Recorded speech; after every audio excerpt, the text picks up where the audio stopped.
Tonight, on Would I Lie to You, stand-up Jimmy Carr, word-up Terry Christian, and their team captain, Mack. And facing them tonight, Birmingham beauty, Jamelia.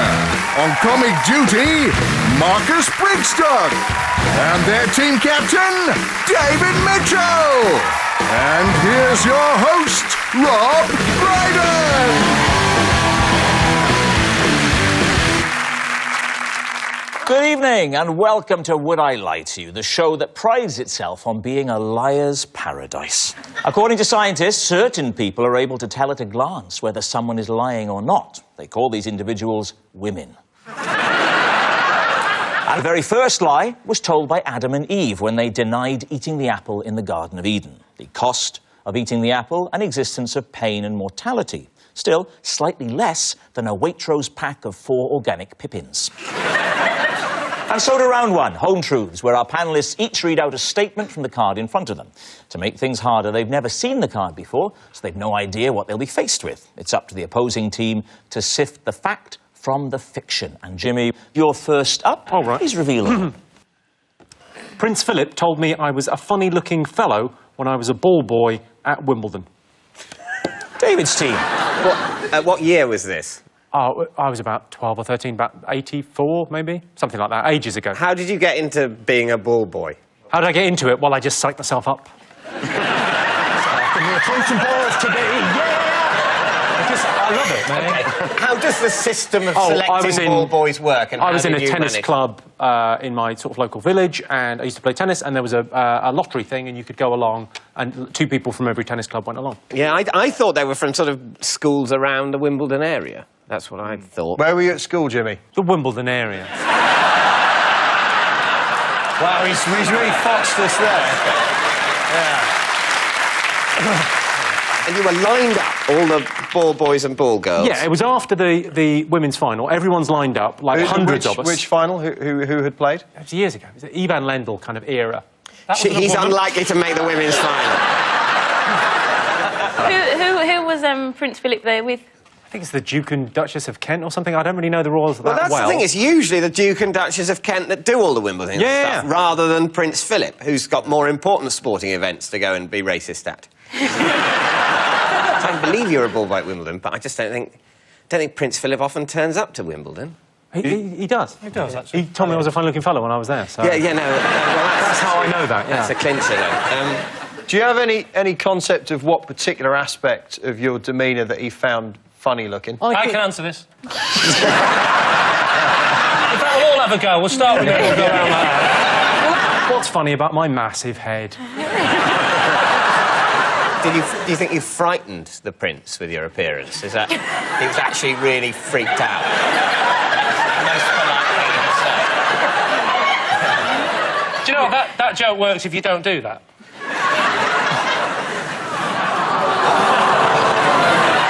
Do you know what? I thought you could never look more like a ventriloquist dummy. Do that again.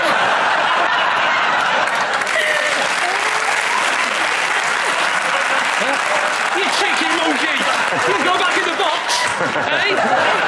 Right, David, what do you reckon? Yeah, well... Is he telling the truth? What do you think? It could be true because of his face, but... No,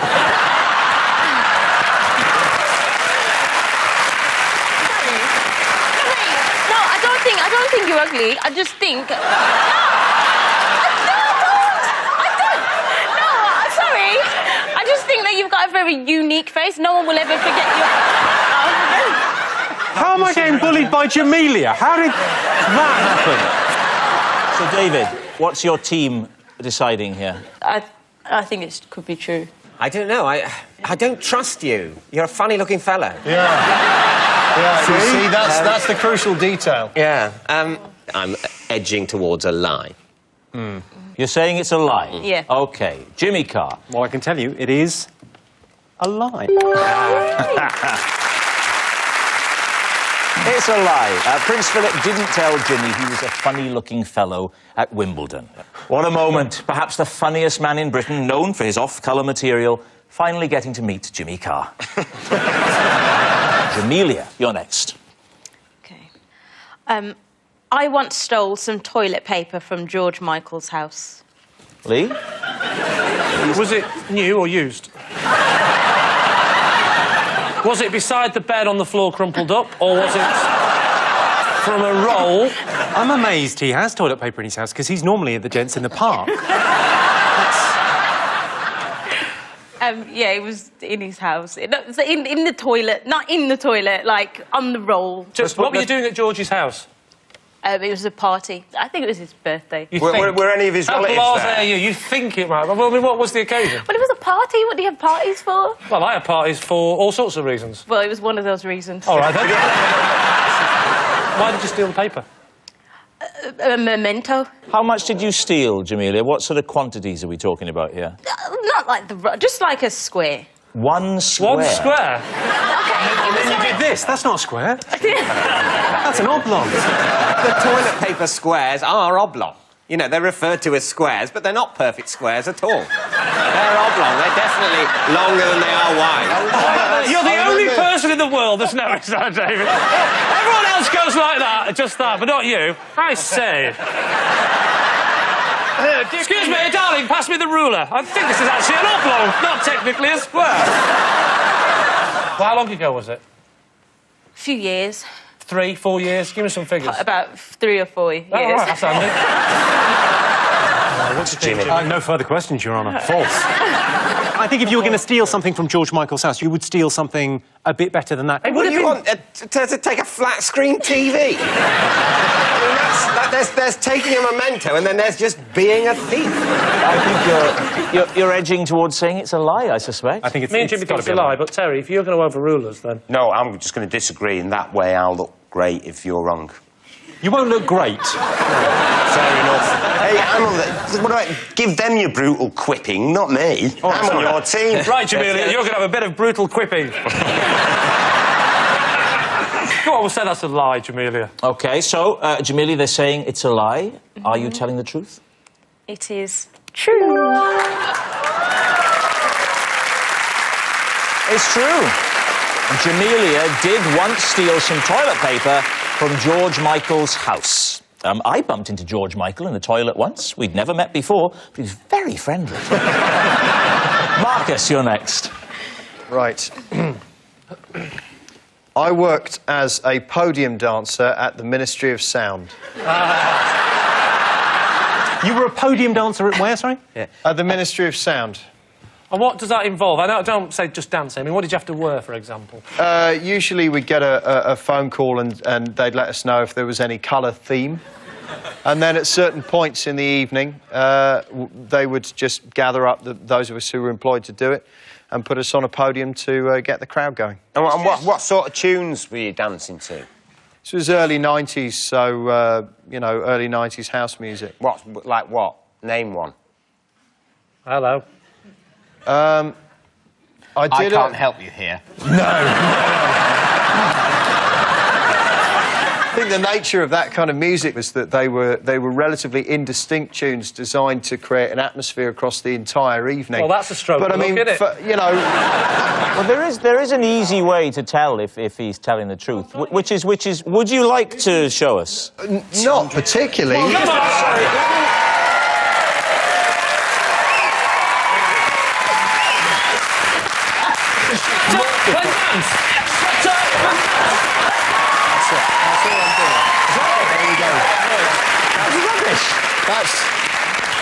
That's what I'm doing. I'm now a sort of moderately plump man in my mid-30s.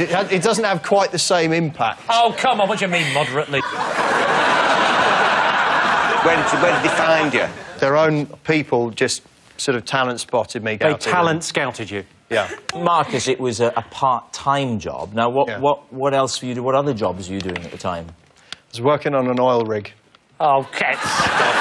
I worked for 9 months on an oil rig, doing 4 weeks on, and in the 2 weeks off, I would go and do. This is like your own private flash dance. It's in that area. Yeah. What were you doing on the? You were welding and then you were dancing. Flash dance is based on your life. What did your oil rig friend people? Did you tell them what you were doing part time? Yeah, I used to practice on the rig. You did not. An oil rig is just a massive podium. Go, Lee. What are you going to say? What do you think? Is he telling the truth? It's got a lot of YMCA qualities, this film. Come on, boys. Not only do I think this is true, I think this is the most dignified and wonderful way for Marcus to come out on television. It's so stupid, in a way, and unbelievable, that it could be true as a double bluff. But no, a lie as a double bluff, and he's made it mad, and he's thrown the oil rig thing in, which might be true, to go with the lie. Can I just say, it's a lie. Of the 3 series we've done so far, I've never asked someone, and at the end of it, had less information than when I... That's why you're the team captain, and I'm on the end now, getting quipped again by you both. You're like Radio 4 panel show bullies. So, I would say... Radio 4? I've never been so happy in all my life.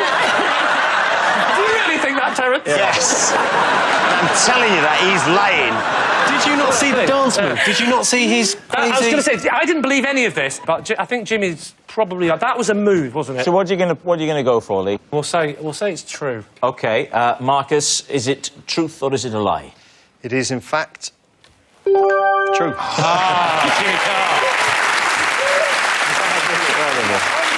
It's true. Marcus did work as a podium dancer at the Ministry of Sound. The DJ's got a lot of requests from clubbers at the Ministry, mainly, can you get that big posh bloke off the podium? He's putting me off my ecstasy.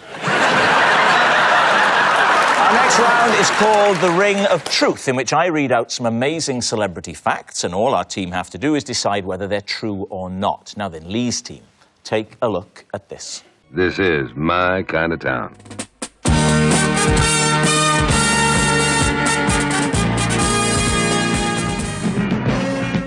Riding the express elevator to the top of one of the city's highest buildings, this is the view that nearly took my breath away. You know, it's an adventure to shop in this city. 150 market stalls display their goods, whilst over them, tense traffic pounds along the elevated inner ring road. Yes, it's my kind of town. So long, Birmingham. Here's looking at you.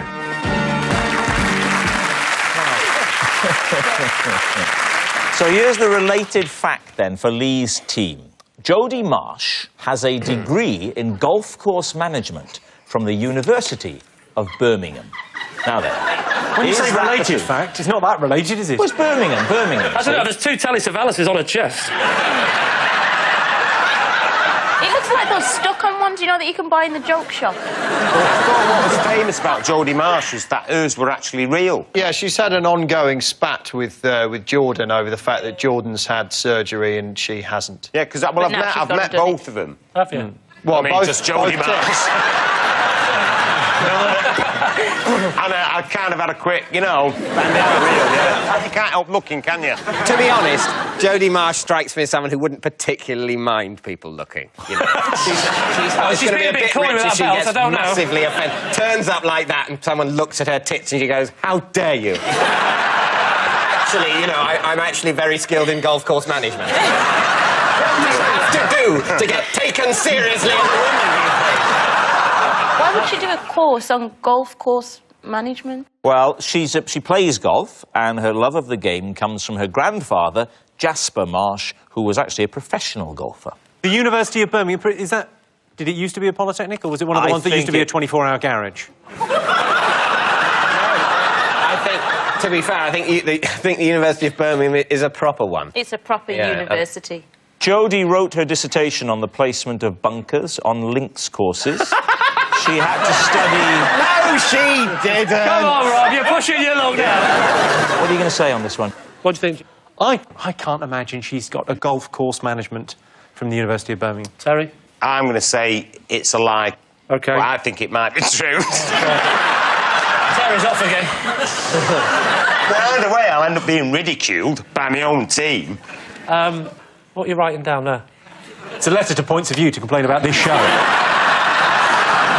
So, you're saying it's a lie? We'll say it's a lie. You say it's a lie. OK, well, it's actually a lie. See. When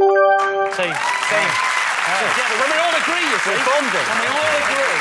Jodie Marsh does not have a degree in golf course management from the University of Birmingham. Golf course management is a taxing degree. You learn all about golf course design, upkeep, groundsmanship, and then after lunch you get a certificate. Which means at the end of that round, it's David's team in the lead with 3 points.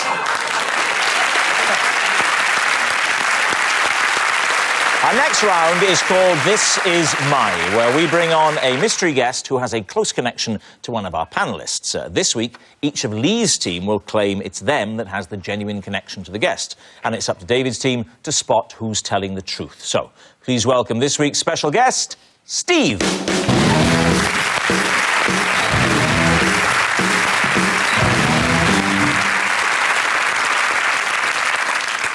So, Terry, what is Steve to you?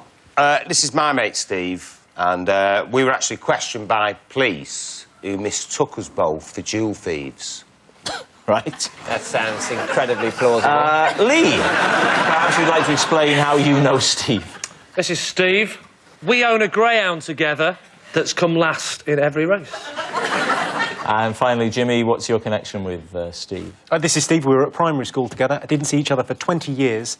And then met up in a hotel when he brought me room service. Well, there we are. You call it room service? David's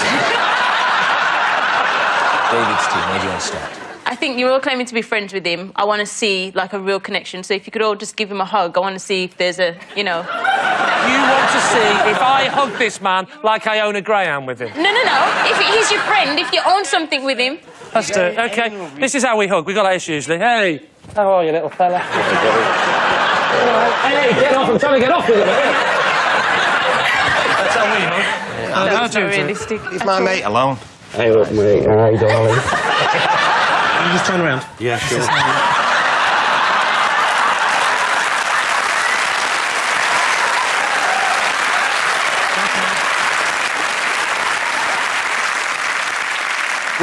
Which hotel was this, Jimmy, where... It was the Lowry in Manchester. The Lowry. That is a hotel in Manchester. That is a hotel in Manchester, yes. Yeah. He's the night duty manager there. So he's, you know...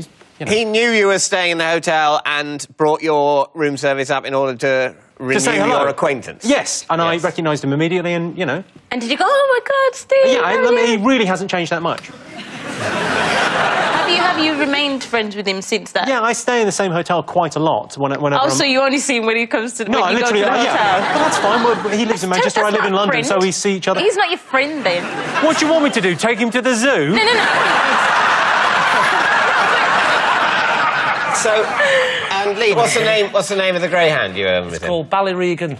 And how many times has Ballyregan raced? 6 times. And has always come last? Always come absolutely last. We put him in too high a grade, that's the problem. And where's Ballyregan raced? Wimbledon. Right. So where does he live? Wimbledon. Most of the dogs that run at Wimbledon are trained in Wimbledon. Right. So he lives at, a kennels? No, he lives at the Trust House 40. Where do you think he lives? Dog tracks have adjacent kennels. They do. They very much have Ballyregan to. lives in the adjacent kennels. Trainers live around dog tracks. Right. So you're in trouble now. Why- David why- and dog racing, he knows everything about it. Yeah. If there's one thing, listen, if there's one thing I'm going to always beat David on, it's dog racing. Often down at Walthamstow with me Woodbine. What? Run, you little bastard, or I'll shoot So how you. much is it? How much Where are does the it... pheasants? There's no bloody pheasants. I don't understand. We'll never catch the fox at this rate. What are you talking about? Pheasants? Dogs? Fox? I mean, what sort of a menagerie do you imagine I would be imagining? I imagine you I'm in my castle with 10 different sorts of vaguely posh animal, all fighting each other, then I kill a servant and have sex with the wall. That's you all over. That's who you are. Right. How much does it cost to kennel Ballyregan? It costs £35 a week. So why do you share him? Is it a credit crunch? Because it was Steve's idea. So, Terry, how did you get to know Steve? Just being out and about, you know, drinking and what have you. So you met him in a pub? He was a stranger in a pub, you got talking. You're out and about, you know. Out and about, and you meet people. Exactly. Yeah. You're out and about on a friend-finding mission. Will you be my friend? Yes. Okay, can you tell us the actual situation? Why did the police think that you were a jewel thief? They just thought we were sort of dressed like the description of stripy top. Bag. There you go. It was in the city centre, and what is it? We're walking down the road. Next thing you know, these 4 police cars pull up, and hang on, city centre, Manchester, pedestrianised, mate. You should know that. What, they pull up in police trams? So we were walking down this road in the city centre, right? And 4 police cars pulled up, got out and walked, and they got out. About 3 miles. and they just said that we fitted the description of these guys who just carried out a robbery on a jeweller's. Right, we need an answer. So, David's team. Is Steve Terry's partner in crime, Lee's partner in a dog, or Jimmy's primary school pal? OK, can I rule Terry out at this stage? OK, I'm happy to rule Terry out at this stage. And I do think Steve looks too well-groomed to be from Manchester.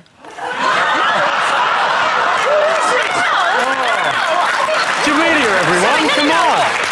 Another thing as well, Lee, I think you're way too successful to have bought half a dog. I think you just buy your own greyhound. I think it's Jimmy. You think it's Jimmy? I think it's greyhound. I think I'm edging towards Jimmy. Because I think Jimmy looked a little bit put upon when you were sort of having a go at what, you know, what a essentially bad friend he is. You're very well, it's all for a quick sandwich in the hotel bar, but, you know, I've got gigs and stuff, so... Isn't it? Yeah, catch you next time I'm passing through town. So, David, time to decide. Well, I think we'll go with the majority decision, which is that we think it's Jimmy. OK, well, Steve, would you like to reveal your true identity? Yeah, the truth is, me and Terry were mistaken as jewel thieves. Yes. Steve is Terry's mate, and they were questioned by the police, who mistook them for jewel thieves. Was it a pedestrianised area? No, it was in Derby, actually, not Manchester. You liar. No, I just said a city centre. He said Manchester. Thank you very much. Steve.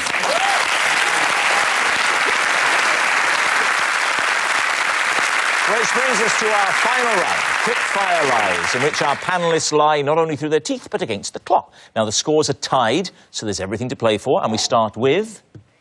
David. I read 1984 from cover to cover in W.H. Smith, so I didn't have to buy a copy. Lee, do you believe that? When was this? It was, I'd say, 1992. So, 8 years after it came out.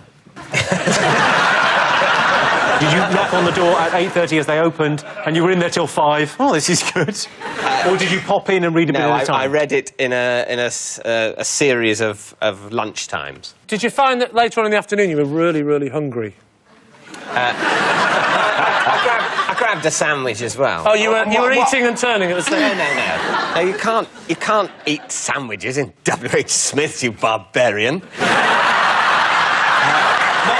What was the name of Winston's girlfriend in 1984? It's Julia, as in do it to Julia, isn't it? Yes, I think. What were you doing for a living in 1992? I was working at a publisher's. Was it really badly paid? It was quite badly paid, but I dare say I could have stretched to a copy. Actually, why didn't you? Because I quite like the You like the danger? I'm living on the edge, sweetheart. I'm nipping into W.H. Smith and I ain't paying for it. Technically, isn't this? It's a type of shoplifting, but with intellectual property. Yeah. You're stealing thoughts. It's very 1984 in and of itself. I like it. Thank you. So, I don't know, what do we think? Well, in 1992, I was having it large, he was podium dancing, and he was reading bleeding books in his lunchtime. He is weird enough to have done it. Let me ask you a question. What were you having that was so large? Everything. Chips, milkshake, the lot. So, Lee, time for a guess. True. You're saying true. You're saying it's a lie. Lie. Who do I trust the most? There's not going to be a jewel thief from Manchester who happened to get off. No, I wasn't a jewel thief, was I? Yeah, definitely. Stick to that story. I'll go with Terry and say that's a lie. You're going to say it's a lie? OK, David, is it a lie or were you telling the truth? It is a lie. Ah, It was a lie. Of course, the novel 1984 is where the term Big Brother comes from. The protagonist, Winston Smith, tries to overthrow a fascist regime by sitting in a room with Ulrika and the little one from Austin Powers. Next. Oh, Terry Christian. Possession. OK, there's a box under the desk, if you'd like to bring it up, and read out the card therein. Well, this is some of my hair collection that I gathered from guests who appeared on the word. Rod Hull and Emu. MC Hammer.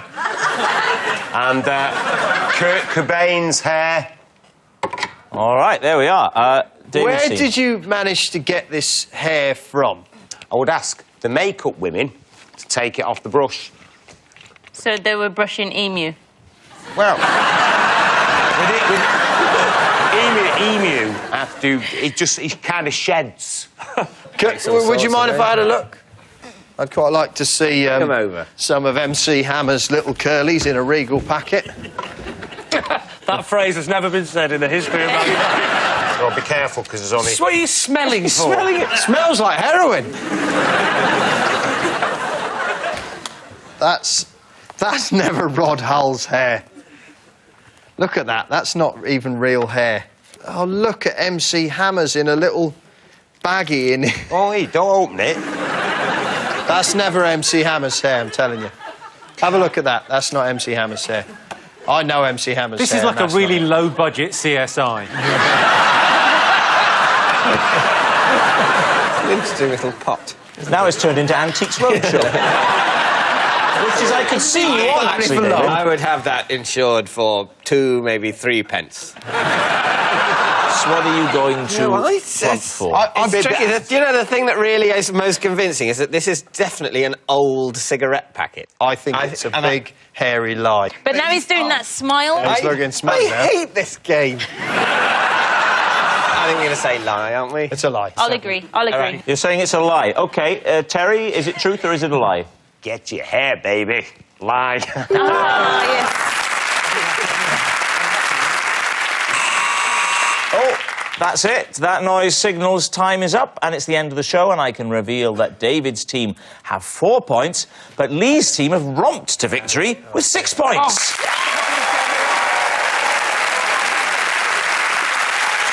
But it's not just a team game, and my individual liar of the week this week is Terry Christian. Terry, you can put the award on your award shelf, or as it's currently known, your shelf. Good night.